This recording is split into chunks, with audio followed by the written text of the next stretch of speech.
We don't have a band name.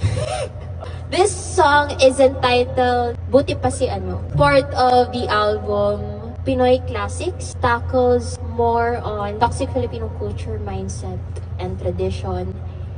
So, Buti Pa Si Ano is about comparing your children to other people, but without understanding the concept na iba-iba naman talaga tayo as part of human civilization. Civilization! As animals. Oh, iba tayo ng track in life. We have different paths.